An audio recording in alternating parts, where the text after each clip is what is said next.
Thank you very much, fellow Africans, and welcome to our today's episode of the Change for African campaign. And so, fellow Africans, being on Monday, it's all about our first pillar of the Change for African campaign, and our first pillar of the Change for African campaign is all about the governance systems in Africa and the impact of governance on matters to do with development in every corner that is supposed to be developed. Whether it's things to do with democracy, about infrastructure development, ethics, morals, and all these things. The impact, they fall under the issues of governance. How governance is will define how these things will be good or bad. As a fellow Africans, today I'll be using United Nations Sustainable Goal number 16.10. United Nations Sustainable Goal number 16.10. Remember, the goal is number 16, but its key target, 16.10, or its key target 10, which is all about that we should ensure access to information and protect freedoms by 2030. Access to information and protecting the freedoms of people globally by 2030. You'll ask, freedom for what? It's all about freedom for things to do with speech and many things. And this one is surrounding, you have heard the word information. So mostly it's about the media, area, and people who are used to, put the information out there to other people so that they can know what is happening in within or what is actually being hidden down in some systems, especially the governance systems. It's much of it, and most of these cases, they are always unleashed by the journalists or the media systems that are able to unleash this and tell us that this is happening without maybe people do not know, the public do not know what is happening inside. So they are very critical people, or they are very people that should be taken into account with a lot of seriousness, and that they form a very good part of our society.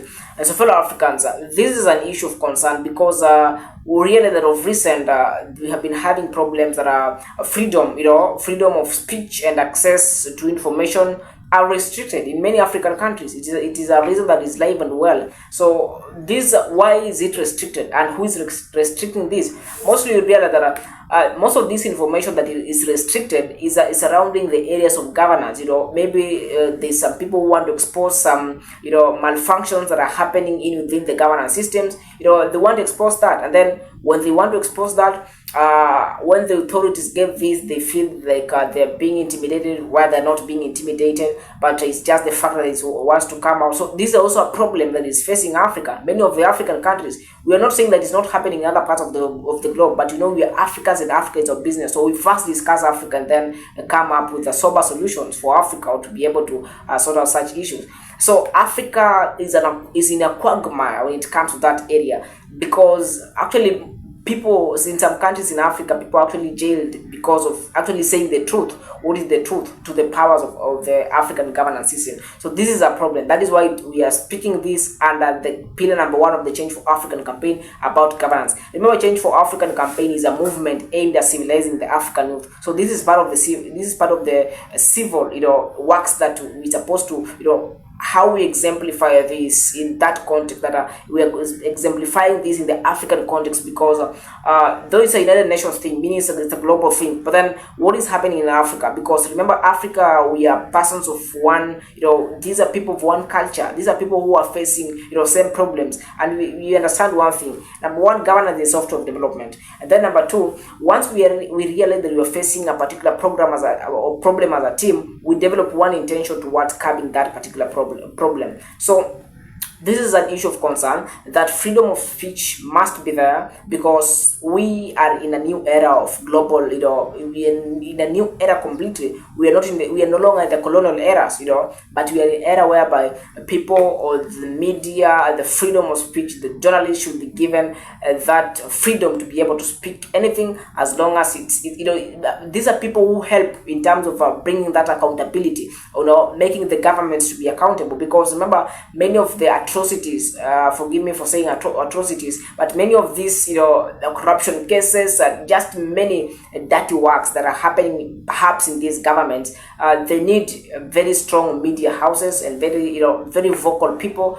They need that latitude to be able to express and say to the public that this is happening, because once we have systems that are doing that what is not good, it means now the public of those countries will be suffering.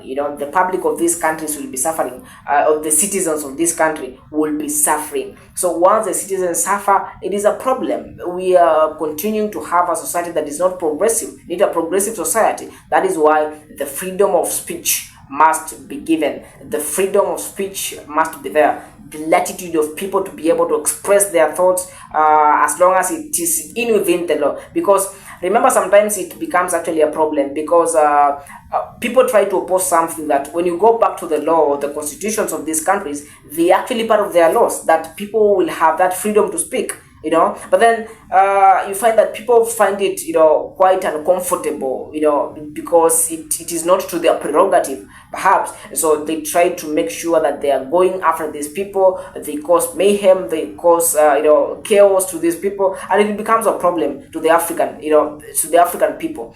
African people, we are past that. We are in a system whereby we need that freedom, that latitude, that leeway of expression to these powers and so many things. These are things surrounding governments in Africa.